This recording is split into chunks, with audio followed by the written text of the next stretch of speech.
Hey guys, Charlene Ortiz here, and welcome back to part 2 of how exercise can help you to overcome addiction and maintain sobriety for the rest of your life.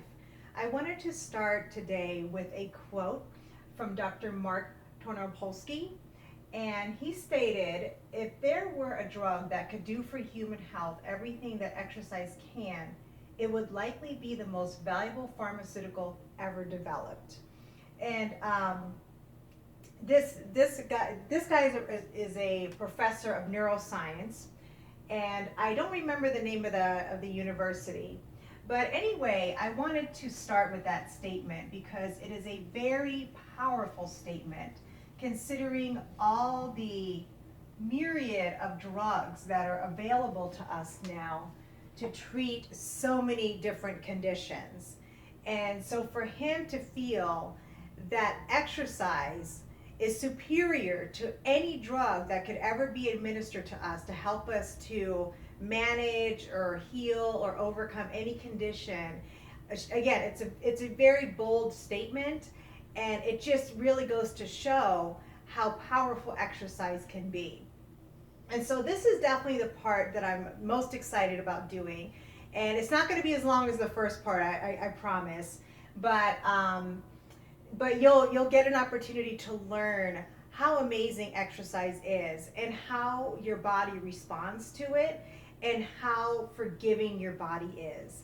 So for those of you that have been doing drugs for many, many years, maybe even decades, and you feel like your body is just completely destroyed and it's too late and there's nothing that you can do to rebuild your health and to get to a point where you can live a life that you can enjoy and be proud of, you'll learn today that that is absolutely not true. It really is possible to regain your health. It takes time, and it takes persistence, it takes discipline, it takes patience, it takes consistency. However, it is absolutely possible to regain your life again, regardless of what damage you've done.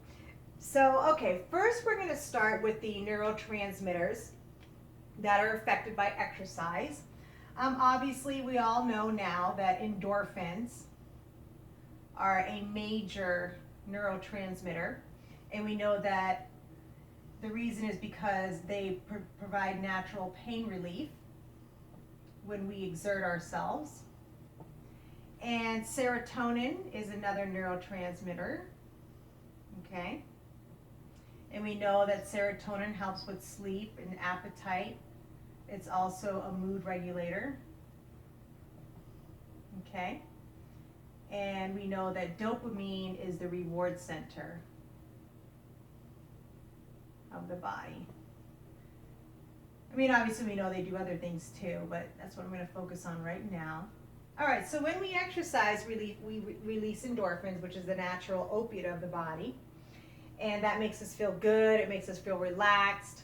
Also, exercise is something that makes us feel accomplished when we're done. And so because of that, we have a feeling of reward, a feeling of satisfaction when we have exercised. And when we do any type of motor movement, that actually releases serotonin, which again is going to help to regulate our sleep, our appetite, and also to help regulate our mood.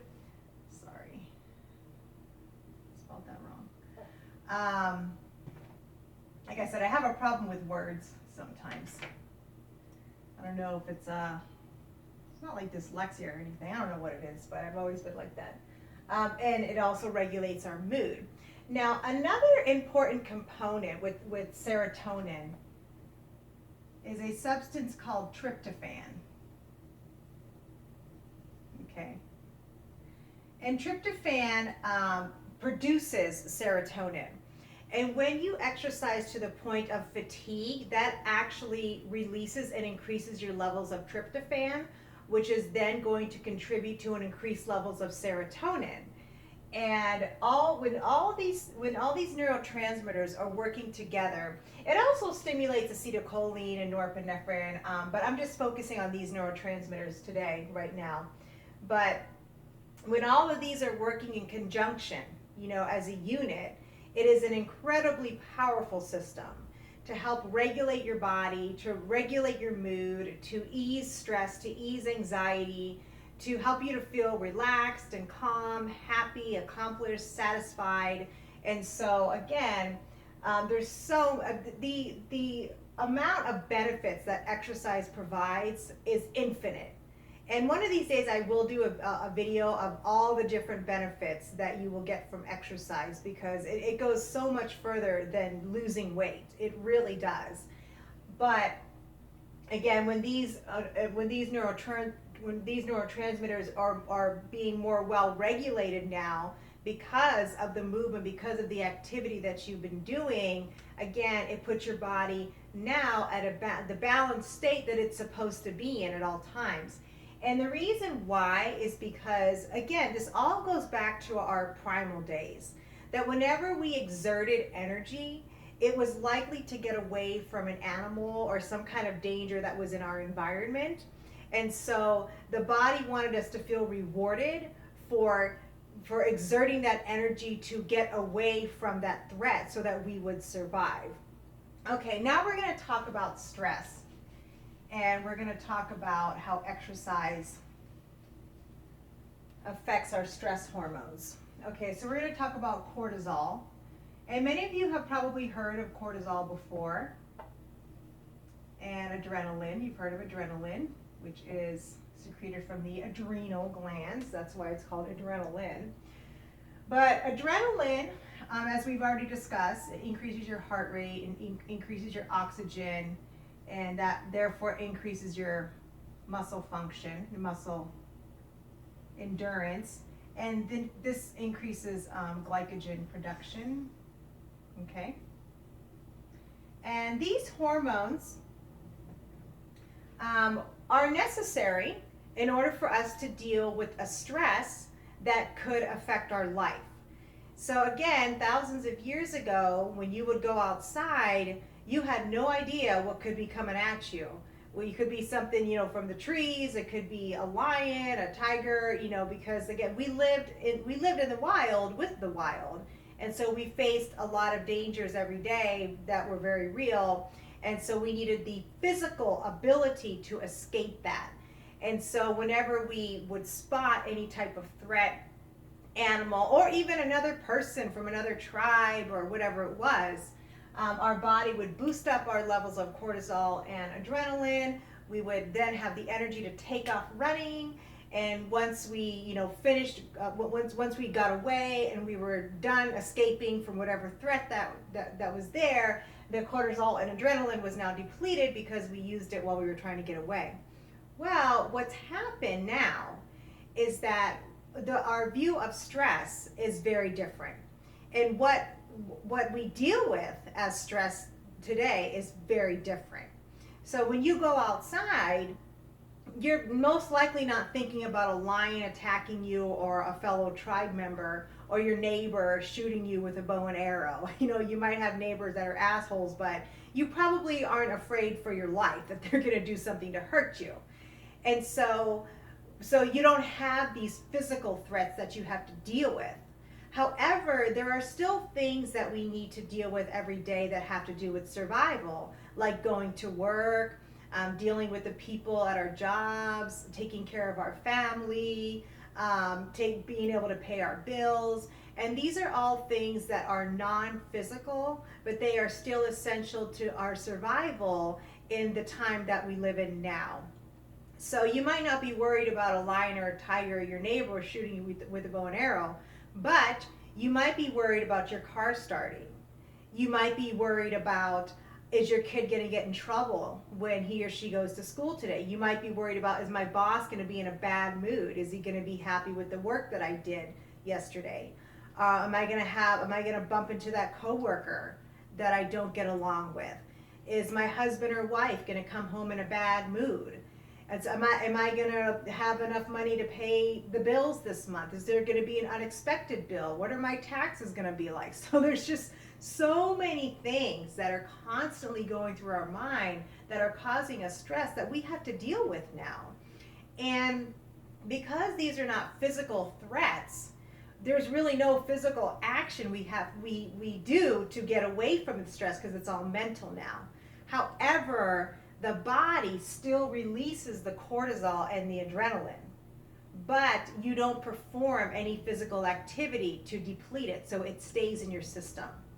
And so that's why you feel anxiety a lot.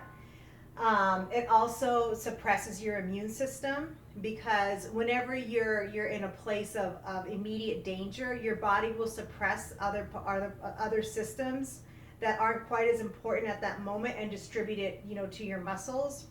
Like the opposite happens when you experience frostbite, because it's more important that your visceral muscles survive. It's more important that your heart, your lungs, that everything here stays regulated, and so you start to lose heat from your limbs. So again, your body, whatever you're dealing with at that moment, your body will redistribute its energy, its oxygen, its blood flow to that area so that you can survive whatever you're encountering at that moment. And so when you exercise helps to deplete the cortisol, and it depletes the adrenaline levels that our body produces with the different stress that we deal with on a daily basis. And that is incredibly important. And the reason why that is important is because we go to addiction to deal with stress, whatever it is. Whether it's you're a teenager and you live in a household where there is a lot of fighting, and you meet friends that introduce it to you, and it's a way to escape, it's a way to not have to think about your family, or you're an adult who's dealing with financial problems, marriage problems, child problems with your children, problems at work. It's very easy to just take a drug, something to relax you, like a clonazepam or Zoloft or something like that. So again, whenever we have different stresses that we're dealing with on a daily basis, the easiest thing to do is to reach for some type of drug, or to go to some type of addiction. It could be, again, gambling, could even be online gambling, it could be video games. Again, addiction has no boundaries. I mean, you could even be addicted to exercise.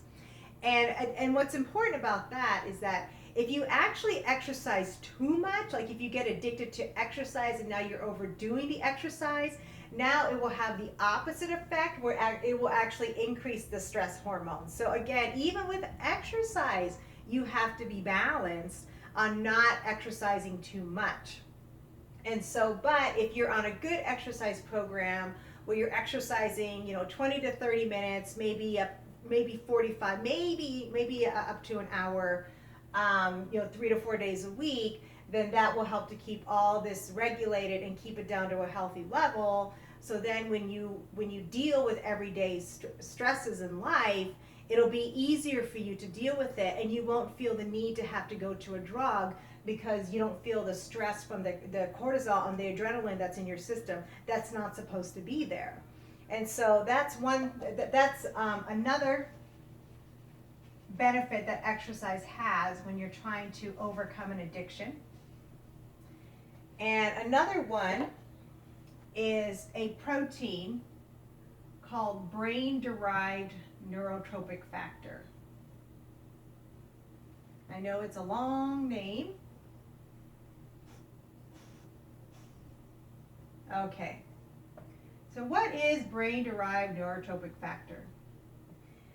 All right, this is a protein that is a neurotropic protein. And neurotropic proteins are proteins that contribute to regeneration of the cells, also known as neurogenesis, as well as keeping the existing cells functioning at its optimal potential.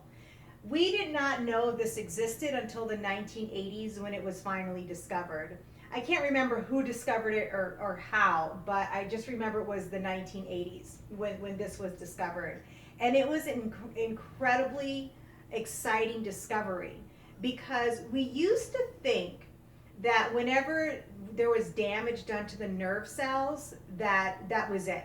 That it could never come back again, and that's it. We're just gonna continue to deplete and die, and it'll be horrible and all that stuff. Well, When they discovered brain-derived neurotropic factor, they realized that is no longer true. We very much have the ability to regenerate our nerves, as well as keep the nerves that are alive functioning at optimal level and improving the brain's plasticity, which is your ability to learn new things and to adapt. And it also contributes to memory, learning, higher functioning. And so, okay, so basically it improves the functioning of your present neurons,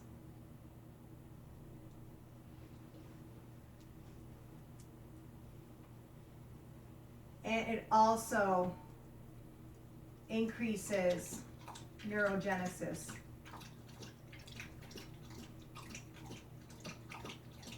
Which is regeneration of cells.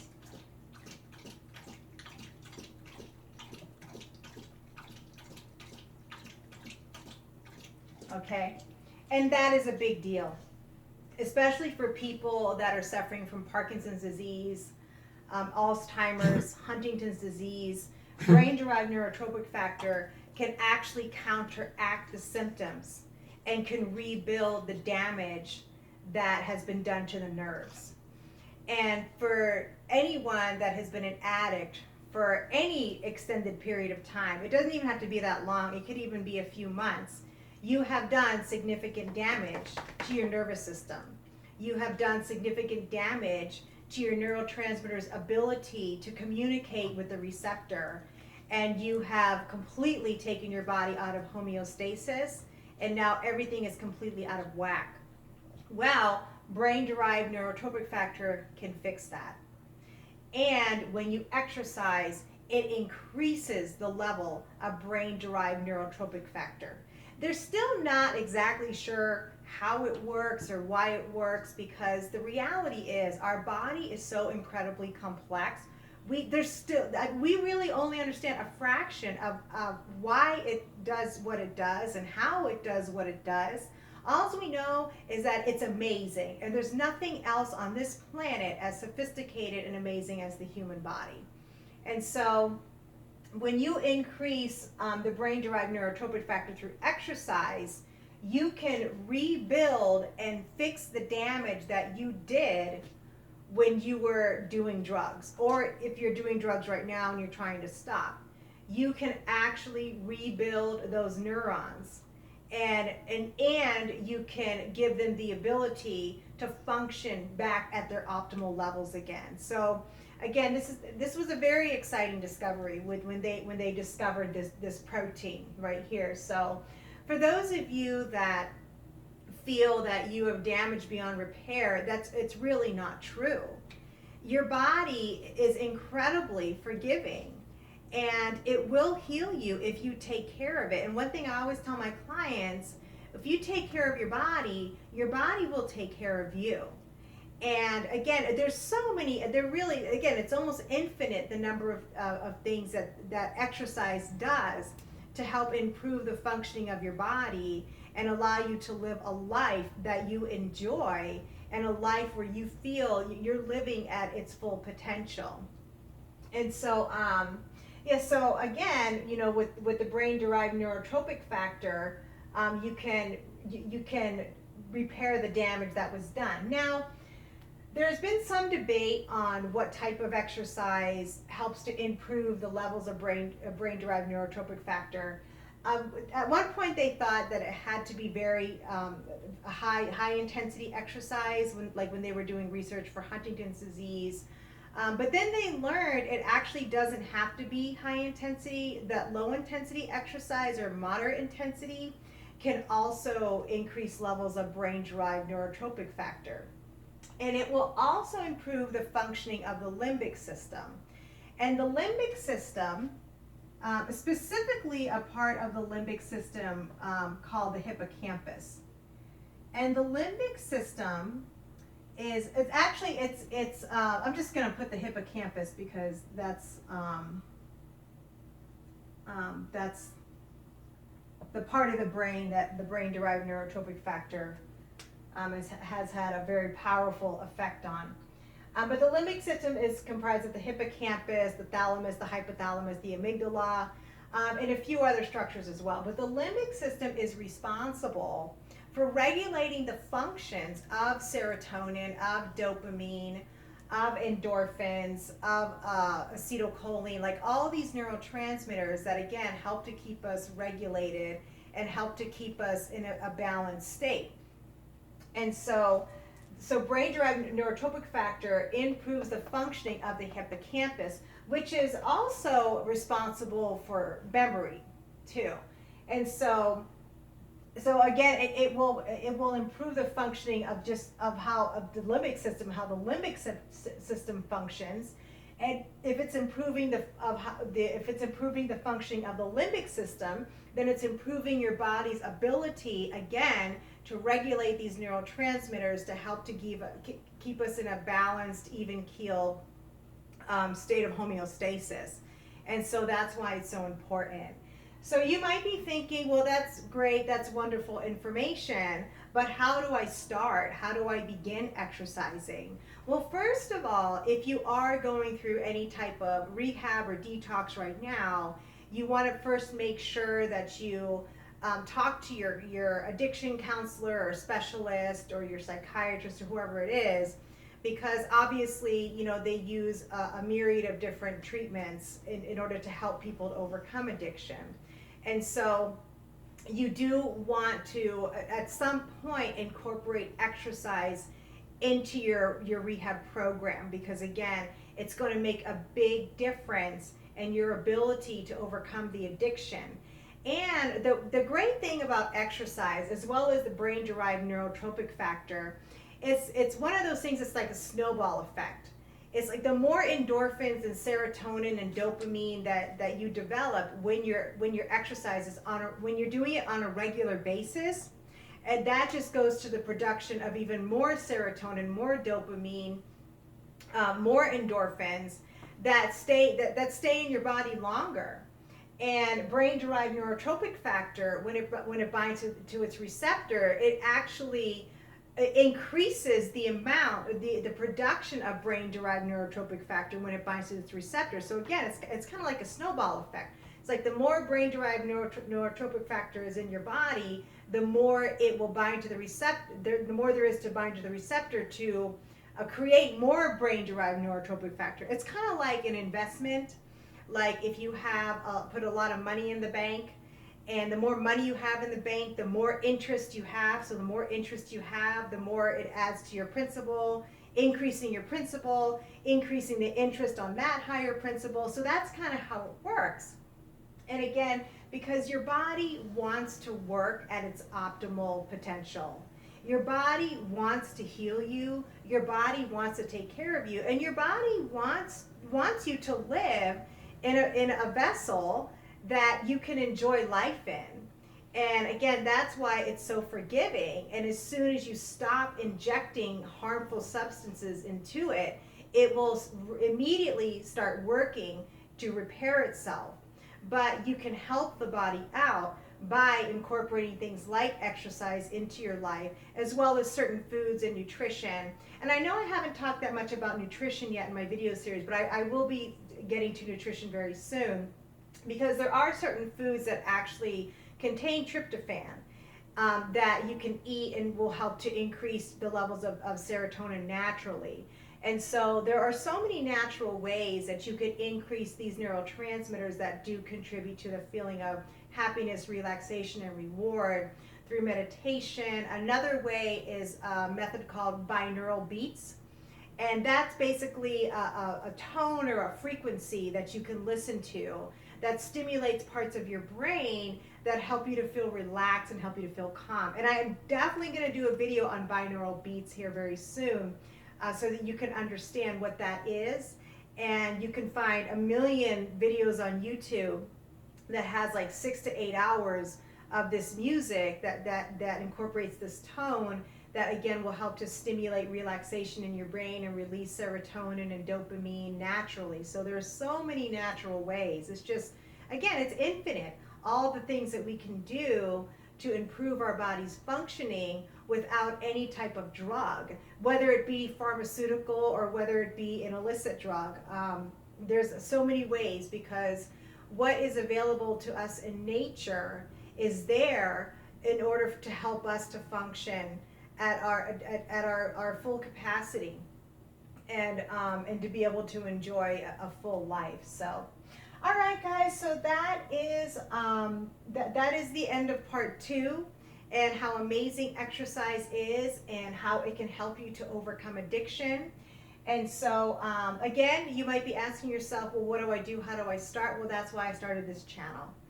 And because throughout the 20 years that I've been a trainer, there are so many people that I've seen walk away and leave the gym that I knew needed my help, but they couldn't afford it.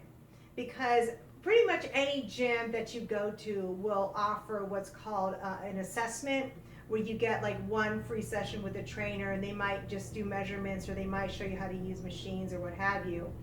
And then when you offer personal training to this individual, there's a lot of people that can't afford it, or they can, but they just don't want to do it. And also there's the number of really, really great trainers out there that are very educated, very passionate, and really do what they do for the right reasons. It is unfortunately a kind of a small percentage, but they are out there. They do exist. So it's been really hard for me and heartbreaking to see how many people have had to walk out the door knowing that they needed my help, knowing that if they didn't work with me, they weren't going to see the results that they wanted to see. And so that's why I knew for a long time I wanted to start a channel like this. So that way, all the information that my clients were paying me $75 an hour for, I can now give it to you for free, and I can give it to lots and lots of people. So again, that's why I started this channel. And so as I continue to grow and do more videos, everything that I want to do, I wanted to focus on overall wellness in every aspect of your life, physically, emotionally, in your relationships, and in your environment, and how you respond to it, because it really does go so much farther than just exercising and what you eat. It goes into the people that you associate with, the environments that you spend most of your time in, your sleep cycle, what your sleep is like, what you think about, what your thought processes are. So there's so many things that go into our overall wellness and our being, and I really want to be able to cover every aspect of it on this channel. And so if you don't know how to get started, just go back to my first exercise video on this channel and start there. And the way that my videos work is that every video is progressive. And so for each video, I show you how to do basic movements and basic exercises, how to do them properly, and give you the opportunity to practice them and feel good about it. And the great thing about YouTube, you can watch it over and over and over again until you feel comfortable with the movements and how to do them. And then you can progress on to the next video and to the next level. And that's basically how I'm orchestrating my channel, or organizing it, is that with each video I do, it's harder than the last one. So again, if you want to follow what I'm doing, just start with the first one and go to the next one, the next one, the next one, the next one, in chronological order.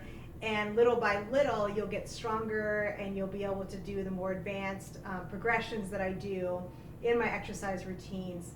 And again, get the information that you need when it comes to cardio training, when it comes to nutrition, as I start to add and incorporate all that information into my channel. So, all right, guys, thanks again for tuning in. Thank you for your time and attention. And again, I know that sometimes I can be a little bit difficult to understand, maybe, or I get a little bit caught up in my words. Unfortunately, it is a condition known as fibrofog, that when you have fibromyalgia, your thoughts can kind of get disorganized. And so I guess that's what it is. I don't know, but I feel like I've kind of always been like this. But because I know in my last video, when I talked about smooth endoplasmic reticulum, I didn't realize that I talked about it twice. And so, but that's okay, you know, so maybe it's God's way of saying, or the universe, that you really need to know what endoplasmic reticulum is. I don't know. And so if I tend to repeat myself, or if I forget something, especially that I said I was going to talk about in the video, please don't hesitate to comment below and say, hey Charlene, you said you were going to talk about this and you never did.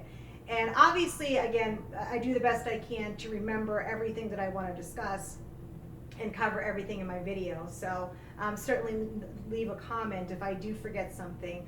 Or again, if there's something specific that you want to see, something specific that you want me to talk about, or a topic that you want to learn about, please let me know in the comments, and I will do everything I can to provide an informative and educational video for you, so that you can learn, you know, whatever it is that you want to learn about, what you struggle with, or somebody that you care about, or just even a topic, you know, just any general topic about health and fitness that you might be confused about or would like to know, to learn more about. So, all right, guys, so remember to take care of yourself, protect yourself physically and emotionally, and don't forget, your health is your most valuable asset. Invest in it.